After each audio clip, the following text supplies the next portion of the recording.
Detailer's Roadmap Cruise Control, where we navigate the roadways of life, business, and everything in between. All right, hey guys, it's Kevin Davis from the Cruise Control Podcast, brought to you by Detailer's Roadmap. We are here at MTE 2024. We are talking with Alan Medcraf and Hunter Zarzycki, and got some exciting stuff going on here at MTE. We're not actually doing MTE-related podcast, but we're here doing an MTE podcast and in the Detailer's Roadmap booth, so I'm super excited about that. You guys, welcome. Hey, let's do the intro. That's the basic intro, but tell me who you are, what you do, all that stuff. Is my mic okay? We're good? Okay. We're live. Yeah, we're live. We're good. And sorry, I got this vibration in my pocket, which could be a good thing during this podcast, but may be distracting. So Hunter, go and tell me who you are. I know you got some exciting stuff going on, which we can go into more, but give me your background, who you are. You've been on the podcast before, so we've heard this before, but go ahead and give that to me. Yeah, so I started as a detailer myself. I went mobile, have our own shop, and then I transitioned into a full-time agency, helping other shops scale and grow. That is a 10-second elevator pitch of my life, essentially, but that's how I came to be where we're at now. Practice that. Mine is longer than that. Tell as long as you want. Your long and industrial career. I had to listen to your story last night, which I found super interesting, but we don't have time for it. Yeah, we don't have time for that yet. Thank you. So, Alan Medcraf, currently unemployed in the industry, I guess. I come from the background of detailer, owner, operator, as you would say it out here. Created my own white label brand. Inadvertently, through my enjoying of training, I traveled and trained people, and then those people wanted to buy the brand. So it just worked really well and accidentally grew into a monster. And then you don't have that brand now? I don't have that now. So through COVID and doing everything else, I had a pretty serious surgery. The recovery was difficult, and the opportunity came at the time that I couldn't give the company what it needed whilst I was recovering, and someone wanted to buy it, and hey, it was just, they got me at the right time. And so I'm interested in that process. Please, right? Like, yeah. how does that process work when you weren't actively listing it, actively trying to sell it, someone brought you an opportunity? How do those conversations go, and what does that kind of look like? So the company that bought it, because I've got a couple of brands that you can buy if you're bored. So what was really exciting about that one was the initial conversation was, these are someone I already mentored, I was already teaching, but their detailing side of their business. And they were like, we want to do more work with you in the new year. I was like, I'm not very well at the moment, explain the story why. And they were like, damn, we've always wanted to do something. You know, when you just work with someone, it's like, how do we do more, but we just can't work it out. And they were like, look, we'd love to take the brand and put it in here. Conversation one, ha ha ha. A few more conversations, looking at it, it's like, you would accelerate the brand 5 years on from where it is. You have the capability, the funds, the systems. And that got me excited that after COVID and in my illness, I was frustrated as an owner that the brand wasn't where I wanted it to be. So always, and it was beyond your control to do anything about it. I couldn't do anything about it. I don't want to be one of them that falls on the I was unwell sword, but that's just where we were at the time. I had a team I needed to support, so the customer comes first, and they said sure. So we came to a monetary deal. I did a 6 months transition period, helping them grow, get systems in place. And then very happily, parted ways, and they're crushing it. They added the elements it was missing. They're more creative centric. They're more about just packaging things different. So realistically, they didn't add any more to the line they have now. But in the initial 6 months phase, they just repackaged, rebranded, modernized what was there, and just accelerated with it. I'm super proud of them. And it's mainly in the UK, or is it worldwide? No, so we distribute UK, America, Europe, and Asia. Very cool. Well, I didn't understand why you had these little kids throwing rose petals in front of you as you walked over to the booth. Sorry, dude. Now it makes total sense that's the kind of guy you are. So that's a cool story. I want to, and Hunter, you guys just went through this too. This is with your own brand, right? Yeah, absolutely. We merged together with Luke Howell of Vexa Digital and their team, what they had. It just made sense from a standpoint of we had a lot of overlapping circles. Both work closely with Rabel, both work closely with Detailer's Roadmap. So over time, we always pass clients back and forth. If I had someone in a certain area and then we all had conflicting things. I would send them to them instead, and over time it just made sense where I do have a smaller team, they have a much larger team than I, but we have a different piece that fit each other really well. So it just made sense to kind of come together and just really have a big team behind us to make a bigger impact with everything. So do you guys still so you guys are each in the parallel lanes, right? Are you going to kind of stay in your own lane still, or those lanes just like get into this 8 to 6? It's like those ones in China, right? Where like 16 wide, right? That's certainly how it feels right now. Everything's come together. It's so much work going into this for sure. But we all have both strengths and weaknesses. Like for example, they have worked with a lot of great brands within the detailing industry. I work with a lot of personal shops one-on-one. So we can really help out everybody top to bottom, from working with suppliers, working with the detail shops one-on-one, and go deeper into getting a better product to what we do with everything. So that's really cool, because that's a similar model like B2B, right? We're doing commercial accounts versus B2C, which is more consumer. Yours, that's both B2B for you guys, but one is a particular market that's on a wide scale, and one's a little bit more of a small scale. So that's a great marriage there. What I love about that one is, in the e-commerce days, I was media buying, and you would just use a media agency who understood the platforms, nothing against them, but they weren't in the niche we're in. And what I like about this is you've got two companies in the niche that are working with the guys doing everything. Well, the moment they announced that, I thought that is just such a natural, because one specializes in something more than the other, but you put the two together. Now, the reason I like this, waffle a little bit here, is you go to an agency or a company, and then they'll come to me like, what do you want from this? My vision on that is like when you go to Details Roadmap stuff is you see 200, 300, 500 shops. You see 500 shops worth of traffic, conversion. You guys know. How can you take what I've got and put it in that? There's not the perfect funnel, but you know what I mean? Like, it just makes sense when you have people that are doing it, but they totally know the industry. And they've got a client base that makes it really lucky they can pull from it without giving names of who's doing well. We can take who's doing well and apply it to the other guy. Absolutely. That's one of the biggest things too. We can pull from more resources and experience with it all, because we now have 10 heads we can all pull from on different resources, things that have worked with other detailers, things that work with other suppliers that we can implement even top down. So like supplier side, things, different trends that we're seeing with who's buying what kind of products and how that's all kind of working, and then give it out to the detail shops as well. So it just makes sense from everything. And they were our biggest competitor, and then merger with the biggest competitor is it's really powerful, I think. Yeah, I think it's interesting because we were just having this conversation. I had a few detailers on a podcast earlier this morning, and we were talking about this camaraderie or the lack thereof, ego-driven behavior, all that within the industry, which is still pretty prevalent, I think. And it's funny to have conversations with people that are in a different aspect of the business, of the industry, or multiple industries, where we kind of have this 60,000 foot view, as they say, and we can kind of see just this broader space instead of just concentrating on one little niche or our one little shop. And not that, I'm not saying that detrimentally, but the point I'm trying to make is this is a cooperative agreement that you made. This is a cooperative agreement with you that you made directly with your competitor. Had you never had that open, honest conversation and that willingness to say, hey, that would be great. I'd love to work with you guys. One of the things that we do at Detailers Roadmap is we don't do PPC ads and Facebook ads and Instagram ads and all that. So we either hire it out, which we typically don't, or we refer to someone like yourself. We send a ton of people your way to say, hey, look, Hunter's great at this, Vex is great at this, send them over there and let them do it, right? Yeah, absolutely. I had a conversation, it's crazy, because this was the craziest conversation. Just happened to be sitting here talking to this guy that's a multimillionaire, owns multiple businesses, helped grow one of the consumer brands, and they just sold for $1 billion. His cut's pretty good on that. But through this conversation, I talked about what I do, what we do, and then he's like, I want to come to Montana, I want to bring my wife, I want to have a conversation with you, and I want to invest in you for free, and we'll figure out where it goes from there. How do these relationships go? You're 41, right? 38. 38, as I said. And a half.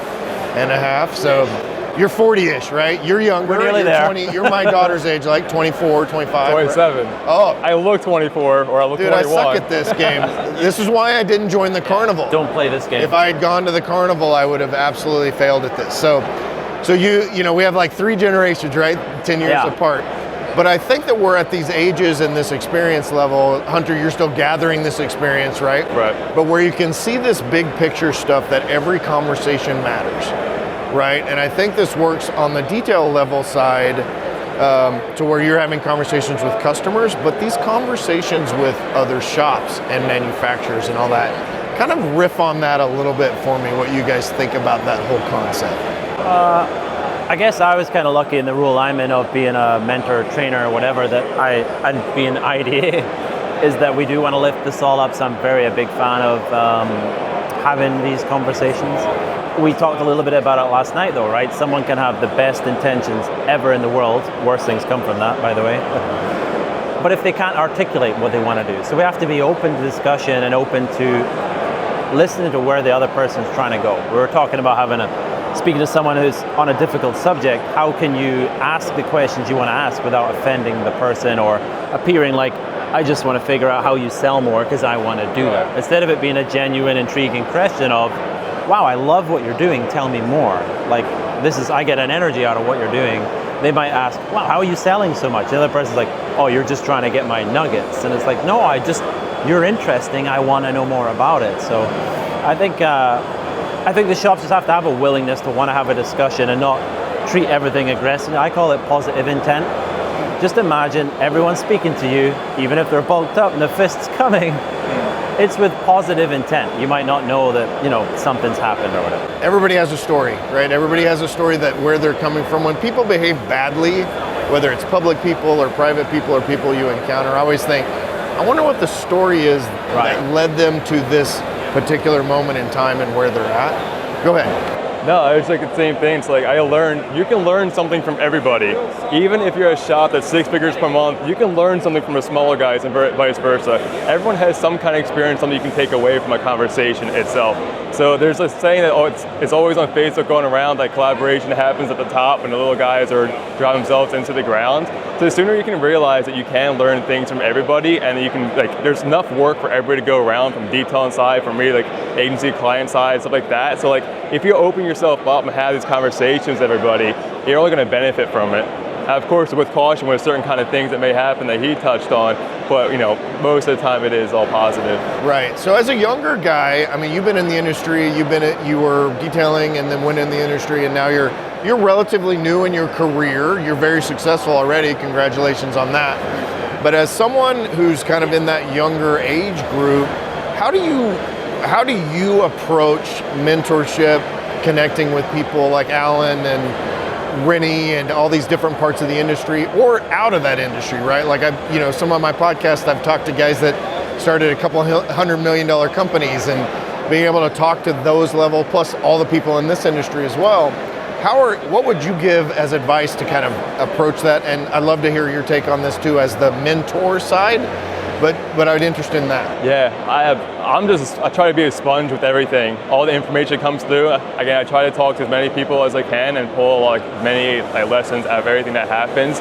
And then it's just, it's having, a lot of it is imposter syndrome too, because I will speak to people who I believe are much higher than me in terms of not status, but maybe business-wise, people who you look up to and those kind of things like that.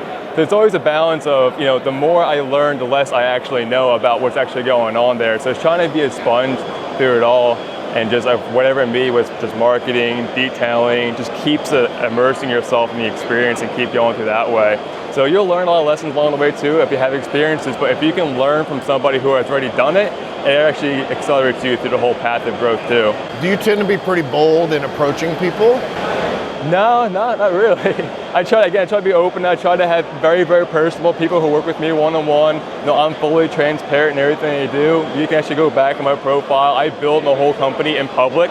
So you can see like my first post I ever made about my agency, and I look back at it and like I cringe. But I built publicly over time. That's just the person I am. Very, very personal, very open, and I'll we'll talk about anything with anybody. So it's just opening up and being a sponge to everything. Yeah, because I think there's two approaches. I would guess that Al and I we're pretty, like, I'll talk to anybody. I don't care if you're a famous person, or I've got TV friends, I've got professional musician friends and all that are high profile, but I'll just go in and say, I don't really care. Like, You just have a cooler job than I do.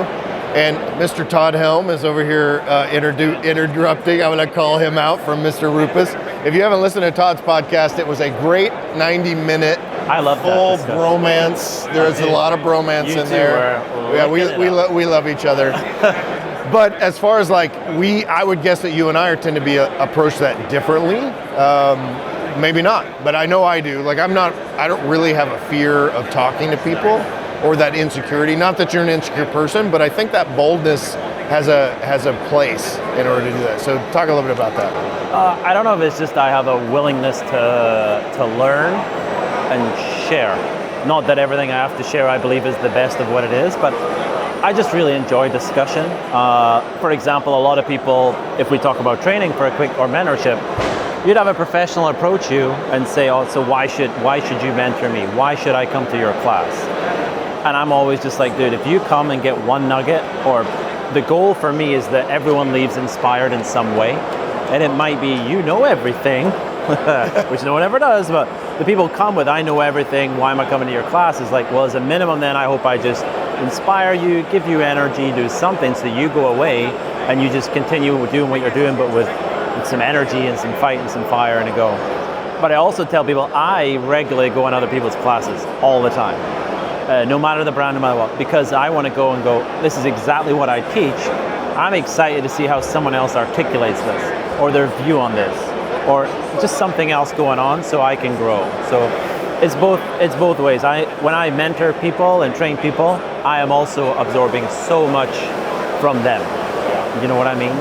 It's definitely always a two-way. It's not a dictation. We're saying this last night. You got to listen to the discussion, work out how you can keep that flow in, make the other person feel relaxed enough to share, so that you can then try and give the answer. Yeah, and that's a sales tactic, right? Well, I mean, it's a sales skill, not a tactic, but it can be a tactic if you don't know how to do it, right? You and I talked last night that one of the things that we feel like we've been gifted with is the ability to kind of connect with people where they are, or identify that connection point. And I think that's something that can actually be trained into people, like when you're dealing with a customer, when you're doing that first car walkthrough, to really just step back, have that broad view to say, hey, this is a 40-something soccer mom. I looked in the back of her car and I can see kids stuff or whatever. I know that she's running kids around everywhere. She's driving a $140,000 Escalade. So I know she's got money, or at least somebody that has money that can help pay for what I do. But then to have that conversation, hey, do you have kids? Do the kids have friends? Do you bring them in the Escalade? How does that affect what this thing looks like? And then you sell them a full interior package, including coating the headliner and all that, sell that up, right? So that kind of skill, but the connective side, the connection side, I think is something that's super important. And I can't remember we talked about it last night, but I almost had to, there was a big point in my life around about where, because of YouTube and other stuff, the industry put me in some sort of place where people wanted to approach me and say, hey, like what you're doing, what's going on? And I was becoming very aware that I was offending people. And I was like, this is not what I want to be doing. I'm aware I'm in this position. I want to inspire, mentor.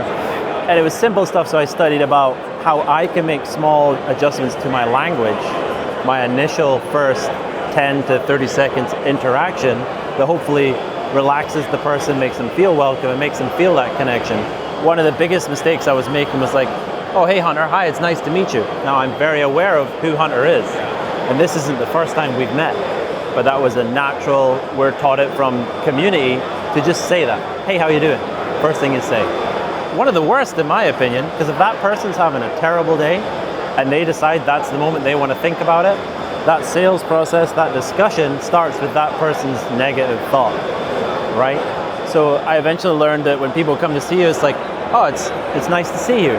That's now a very open-ended, Have I seen this person before? Have I not? And then customers coming in the shop, it would just be like, oh, hey, hi, and it instantly compliments something about their vehicle. Not them. We don't want to be that type of salesperson. But right, so say it's a car you don't. Hey, have you been working out? Hey, look at. I don't know you, but you look like you work out. Gym, right?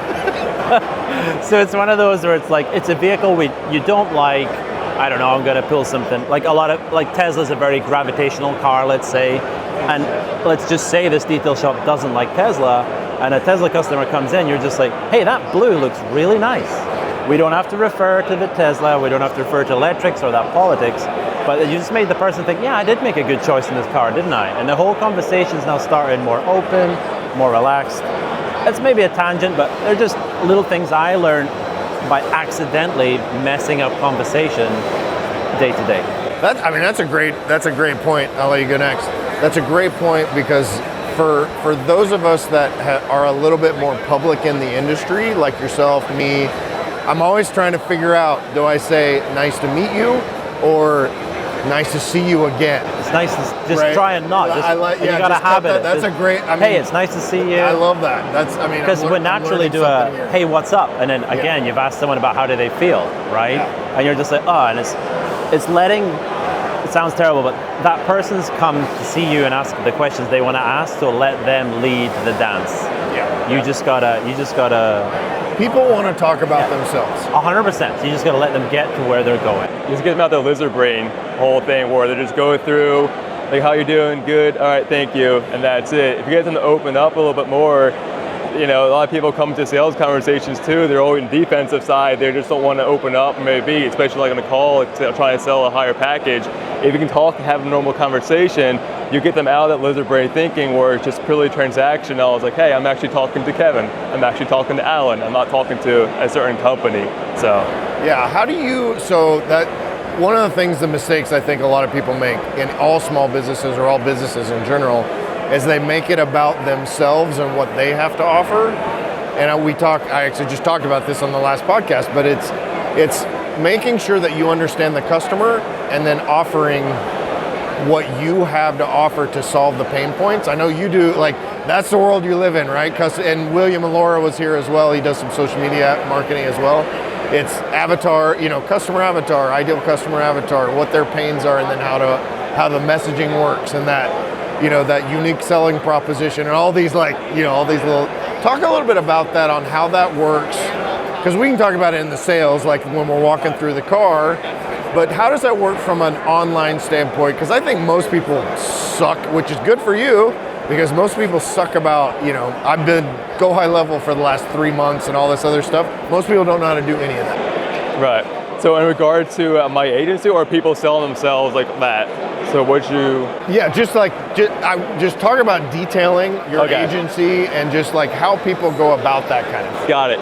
Yeah. So like when it comes to like the sales point, I'll touch on that really quick. It's like you're selling the solution. You're not selling the product itself, right? If someone has a car and it's like an 03 Civic, their problem may not be trying to prevent rock chips, right? So now you're trying to force a square peg into a round hole, and it doesn't work. That's not your customer, that's not your avatar, right? So you have to identify what their pain points are in their conversation. So the point is, like, when you're having these conversations with people, you're asking questions, you're getting down on a level, and when you start being defensive on these sales calls, they open up, okay, my actual problem is, like, I really love this car, I want to go to shows, I want it to look good, I want to impress other people. Okay, well, maybe a coating's great for you, and have PPF on the front, so that way when we show up to the show, you're not going to have rock chips in the front, right? Because you want to impress your friends, you want to have an immaculate, whatever it may be in those regards. So how does that work digitally? Like, how does that messaging work? Because, we can do a 101 on, 101 on avatar, unique selling proposition, all that stuff. And how does that, we're not giving away, trade secrets or anything, but I'd love to give some people some advice about how that works, because I have you on the podcast. We had you here before, but let's talk about some more of it. Yeah, candidly, how we kind of approach sales on our side is, like, the marketing and online space is filled with a lot of, I don't want to say scams, but a lot of mystery, a lot of things out there that's like little things you kind of want to steer away from. So on our side, just being fully transparent on the process, so you know that if you're signing up with us, you're talking with me directly, right? We're not sending you to some third party or white label software by any means that's like going to be, get some half-done support or anything like that. So on our side, it's fully transparent. You're chatting with me. Again, I'm very public on everything I do on Facebook side. So it's just kind of, people come to us and kind of know that they have a certain problem. And a lot of times people think it's either like Google ads or Facebook ads. While it's something that we do, inherently one of the main problems is they may not get in the business they want. So like whether it's Facebook ads, Google ads, they can go down, shut down tomorrow. We still have to provide a solution to them. So the main problem is like maybe they're not growing to the way they want. Yes, Facebook ads, Google ads, TikTok ads, Snapchats, whatever it may be, that's always going to be a mechanism to grow into where you go. The core problem for us that we're trying to solve is just growing the shop itself and taking time off their hands. How do people, if you're the average detailer, how are you developing your customer avatar? Like how do you know who you're selling to? What's that process look like? Yeah, so everyone has like their own kind of niche kind of thing. So when we work with a detailer, over time we definitely build their synergy on what they're looking for. Some people want to do only exotics and supercars. Some people want to do daily. Some people are marine and kind of all across the board there with everything. So we work with them one-on-one and kind of see what they like. We have an idea. Generally just being in a detail industry since 2016, I look on somebody's page, I talk to somebody, I have a really good general idea of exactly what they're kind of looking for, and we'll help them build their avatar. So there's some things that we ask on their ends, like write out a sheet, write out your ideal avatar. What's their dream job? What do they do? What do they do in their free time? Give them a name. Give them a name, exactly, give them a name. Write down every single detail you have about your ideal avatar, and you can submit it to us, and we kind of work with that, and then try to work on what they have there. But that's a good practice for everybody, is write down exactly a perfect client, what they do, where they hang out, what their name is, do they have kids, family, and everything like that. And you have a much better understanding of how, not for us, but like for you, how you make your content, how you make your organic content, and also in the sales process too.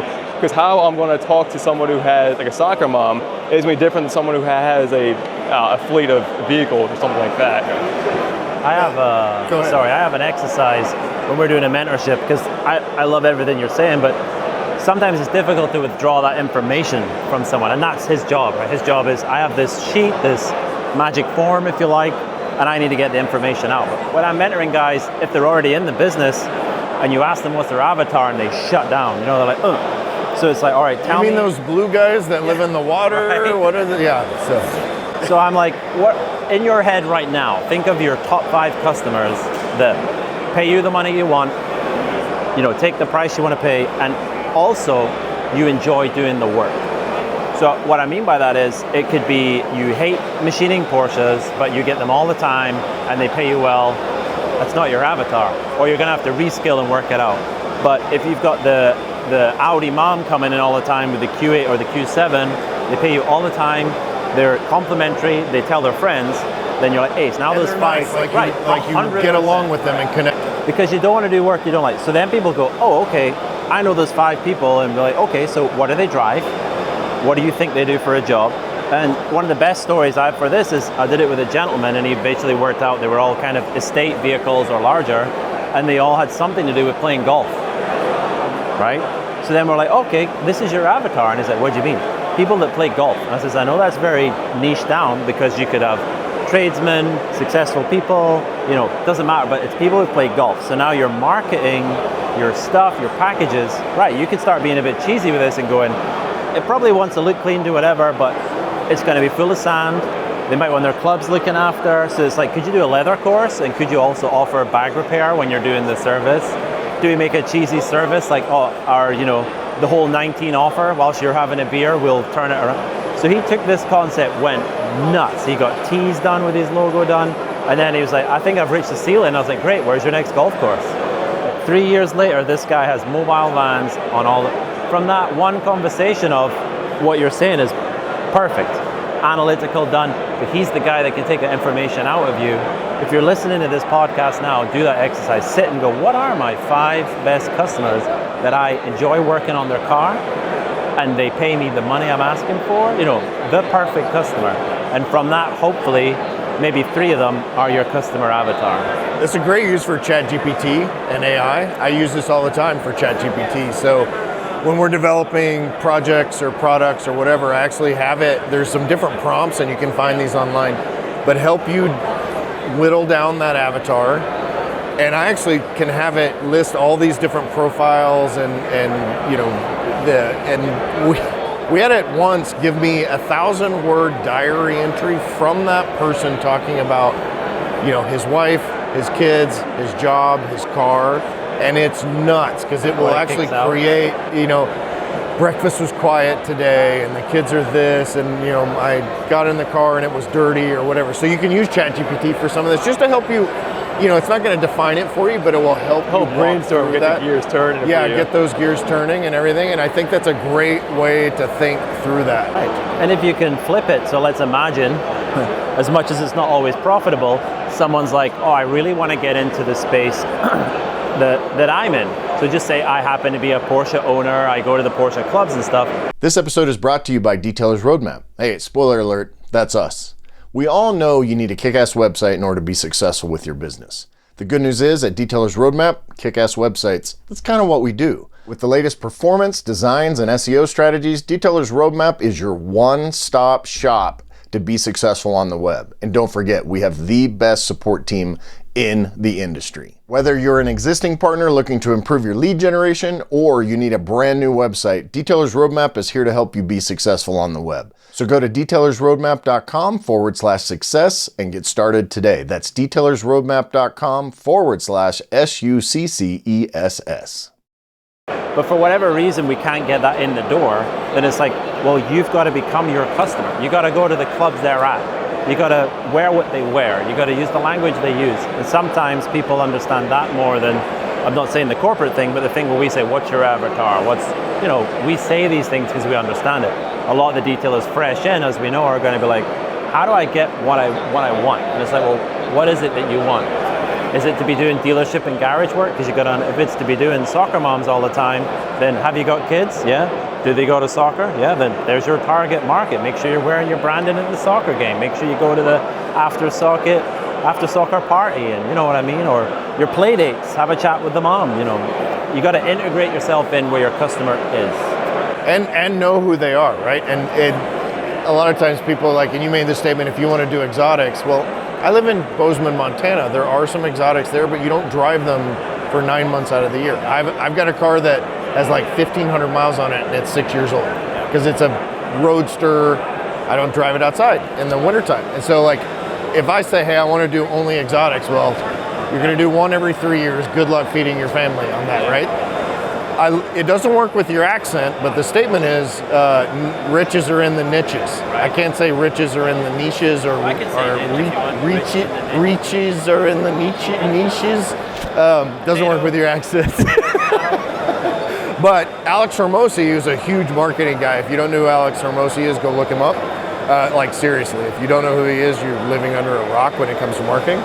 But he uses this example of a piece of software that if I market a piece of software, and let's just call it a cold calling software, right? If I have a cold calling software, I can sell it for $197.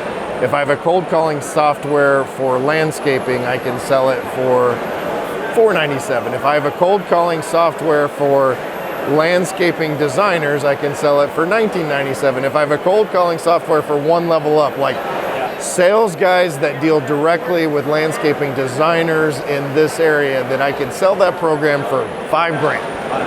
And that's where as you niche down, so that's a perfect example, dealing your avatar, your ideal customer is golfers, right? Once we figured it out, he crushed it. He changed the majority of his services. He went, these guys don't want two-stage corrections.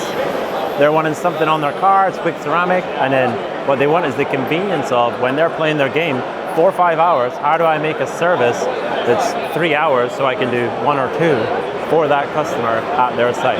Yeah, and you can get there at tea time, right? You get there early morning and you know that group of cars will be there for 5 hours at least. You can do a ton of washes and stuff. So I said to him, he was like, how am I going to get in there? And I was like, well, find the captain of the team, do his for free, because that's the guy at the start of every event, every dinner. He's going to stand up, say thank you, do whatever. So he's going to be your advocate, sponsor an event, put a banner, you got to go all in. Once you know your niche, you got to go all in. And I know it's easy to say, but you're still going to do the other work to get the money in. But the more you focus on that, it will come. And you can charge more because you're premium for your niche. And you use that digitally, right, to niche. I like that. Good job. If you use that digitally to define the message, right? We got the unique selling proposition, USP, all of that. Yeah, definitely, especially when it comes to work with shops too. Like, for example, if we wanted to run ads for your shop, how we do it is completely different how we do it for a shop in Miami, right? So it's all about identifying what your strengths are, what's your market like, and playing into that yourself. Like, you have a great example, and that like ties into everything that we're talking about here so far in this podcast. Is just knowing your strength, knowing your market, and if you have a particular interest too, don't afraid to play into that with your marketing as well. Yeah, because I mean, in my area, it's like F-250, people will go, oh, you guys just drive pickup trucks. Have you priced a King Ranch F-350 lately? It's like almost $200,000 by the time you're all said and done. Huge dualies, big trucks, leather that needs special care. It's like Alcantara and some of that stuff. And so like exotics may not be your thing, but that doesn't mean, like, I don't really care what you drive as long as I can meet your needs and you can pay your bill. Right, for sure. So, what do you guys think let's do a state of the industry check, right? We're kind of wrapping up here. We all have different, none of us are currently running shops, so I think that's actually an advantage, right? Because we can actually see from the outside looking in and see the state of the industry. I'm kind of interested in what your guys' current take are here in early 2024. As a guy that sells stuff on the internet, I would actually like to have another pandemic. I don't know if you have anything to do with that. You could arrange that. I'll try. We sold a crap ton of stuff during the pandemic, but now we're in this like weird economic thing. Interest rates are raising and election year, which is always stupid and all that, right? So give me a little bit about your feel on that, both of you guys. So I'm currently managing a group of sites, and we thought exactly the same, like the downturn, everything else happening. Full disclosure, we use them for our media buying. Nice. Right? So and Detailers Roadmap. Yeah, Detailers Roadmap. We use everyone we're here with today. That's why this collaboration works. But what we found was, okay, so in this current downturn, as much as our previous speciality might have been two-stage polish, ceramic coating, what can we do? So we just created a package for the downturn, which is, it works, but it's mostly a lead magnet thing. So the state, I think a lot of people are saying, oh, people have less money, people are doing whatever. If you believe that, then stop trying to sell what you're selling at the minute to make your profits. How can you adjust, because that's what we always got to do in life, to find a profitable service for now, which will get you 50% of your bread and butter. But I tell you, if you're good at sales, they will then come in on that offer, which you may feel. I think the industry is pretty good right now. I think, as terrible as it sounds, especially where I'm from, I'm very lucky that I'm not feeling the pinch of what many are, and I'm very aware some are. You create an offer for them to come in on. They either take the offer or they go, oh, that's really, you spike in interest. Well, these guys look interesting. And then they're going to like your story, like what you're about, and you'll upsell them into where you are. But I know you have a lot of people that we're a high-end shop, not going to do anything less for $2,000. And if you've got your every other system in place, you'll print money, of course. If you've got your, bringing people back, yada, yada, yada, yada, yada. But I'm going to generalize that a lot of the guys starting or in their first 2-3 years still haven't worked out what their thing is yet. So my advice now would be, if you think we are in a lower downturn type of thing, is I wouldn't go investing in finding cheaper products or spending lots of time there on saving small numbers. You need to have the flow in and get the sales. So just find the offer right now which will spike interest, sell at it to make a profit, but then once they're in the door you can upsell. Or that person will be back in 6 months for a bigger pack. Yeah, and that's, you mentioned lead magnet, which is the world we all live in, but explain what a lead magnet is. Yeah, so a lead magnet is something we're going to put out there, spike interest, and it's basically to get that person to come say hi or give you a piece of information, not so we can spam them, but that person has gone, hey, I enjoyed that video, I think I want what you've got, I'm ready to buy, or I enjoyed that video, I think I need what you've got, I'm going to give you my information, I need to know more. And then you just need to be prepared, whether it's a phone call or a follow-up email or they're in your shop. I know everyone's about the sell, but if you can sell something to that person now and wow them with incredible service, not give lots of stuff for free, then when they're ready for what you are, they will come back. I want to caveat on that a little bit, if I may, as in, some people come in and they reject people they don't want to work for aggressively. You know, they come in like, we're not the shop for you. You know what I mean? And that happens a lot. If you think you're a $1,000, $2,000 detailer and someone comes in going, I'm needing a $500 job, they shut that, that's not what we do, goodbye. You know what I mean? But instead it's like, oh, this car looks wicked, I know exactly what you're looking for. Unfortunately right now, that's not a service we provide, but XYZ around the corner does. And if it doesn't work out for you, come back and we can give you some tips on how to do it. It's a nice interaction, it's done. It's not your fault that person's not ready for you. But once they get a job promotion, they get where they're going and they have the thing that's ready for you, you're the first thing they're thinking about. You're what they aspire to come. You're the service they want. That's why they came in originally. And if you get 10 of those a month, you need to hire somebody to do the $500 jobs. 100%. That's what people, they miss that. Like interior, like we've got this thing in detailing over the last 5 or 10 years. Oh, I don't do interiors. Dude, like I live in a state where it's winter 9 months out of the year. We made 80% of our annual revenue on interiors. But I'm sorry, I really didn't answer your question. No, that's great advice. I mean, it's segued in, right? I think the industry as a whole, I love it, it's exciting. I'm really excited by it, the position I'm in at the moment. So I'm kind of that 60,000 feet up looking what's going on. People are innovating everywhere. Still innovating, it's still coming, so it's exciting. I think the growth is going to be fantastic in this industry. What I've always loved about it, and some people don't like, but it's what's beautiful, is anywhere in your skill level, anywhere in your home life, this industry can accept you. One bucket, one sponge, you can start hustling as a kid on the street, or someone who's always done it as a side hustle and now wants to open a full-fledged PPF shop. It's available, it's there for you. The opportunity in this industry is always there. You just got to get it. Yeah, I agree with everything you said. I think the industry is for sure growing. I know a lot of people some people are a lot slower for sure right now, but the industry as a whole, like you see coding products in AutoZone, Pep Boys, and I think PPF, do-yourself kits, is now starting to make themselves there. It's like a bad thing, it depends how you want to position yourself. Some people think it's good, some it's bad, but I feel it's good for the industry because more and more people are starting to realize it's like, when I tell my friends, like, oh, I help, detail shops get more coatings, PPFs, like that, like, I have no idea what that is. But now if I say that, like, oh, I know that, I've seen that, and so. So I think it's more awareness of what's going on in the industry itself. So I think it's going to be an industry to continue to, push forward and have a bigger audience with everything, awareness, with more eyeballs on it. But yeah, it's really important to know. And we talked about this in the last podcast. But it's one of those things where you have to make sure that you understand what that looks like and be able to offer different things to different people. So that's awesome. I love that. Are you seeing more and more people using digital now and understanding that it's not, fairy dust and unicorn farts, as I call it? That's the way I describe automatic transmissions. I will build anything on a car but automatic transmissions because I'm pretty sure that that's what they run on.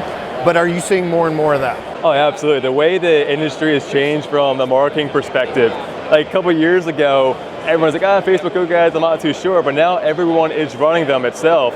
So, we're implementing a lot of systems on our side where we're not just a tack on to your detail base to run whatever ads may be, but it's also like you have to understand that everyone is running ads now, so it's even more important to deliver a better customer experience because now people are getting quotes with 5 different shops within a mile radius because I feel like everyone has a shop around the corner from them now.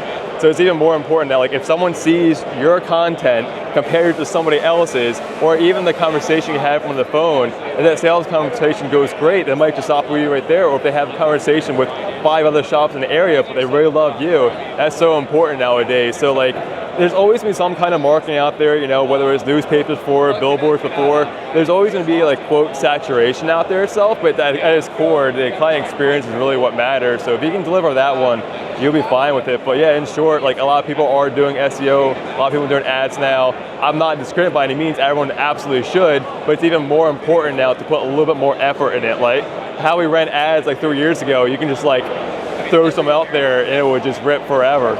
But nowadays, you have to actually think about how you market and how you position yourself against other people in your area. And if you're listening to this in 2024, I said this in our class, guess what it is? It's an election year. These people are spending $50 million in ads per state. So guess what that does to all their ads costs?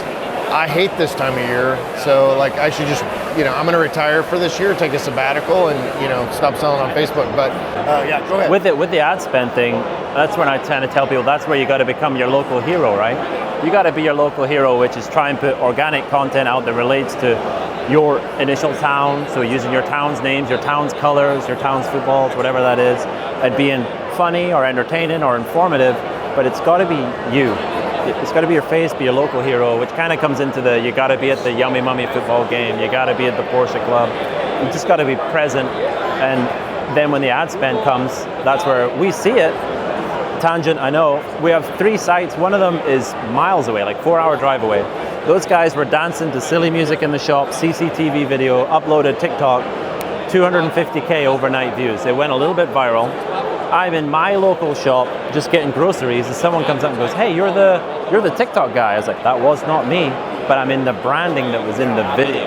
Yeah, there's power in being a local celebrity. He's a local celebrity status come at that shop is already being reached in somewhere in Elgin, if it had got to America or whatever. So, and the saturation one, real quick, because I just remembered it, was I think a lot of people have a grievance about, another ceramic coat and another PPF, but it's perfect because this saturation level is coming that if you've got a 1 to 2 year coating customer, you're not looking for the premiums or, you know what I mean? Yeah. So a lot of people are getting super aggressive about, another whatever.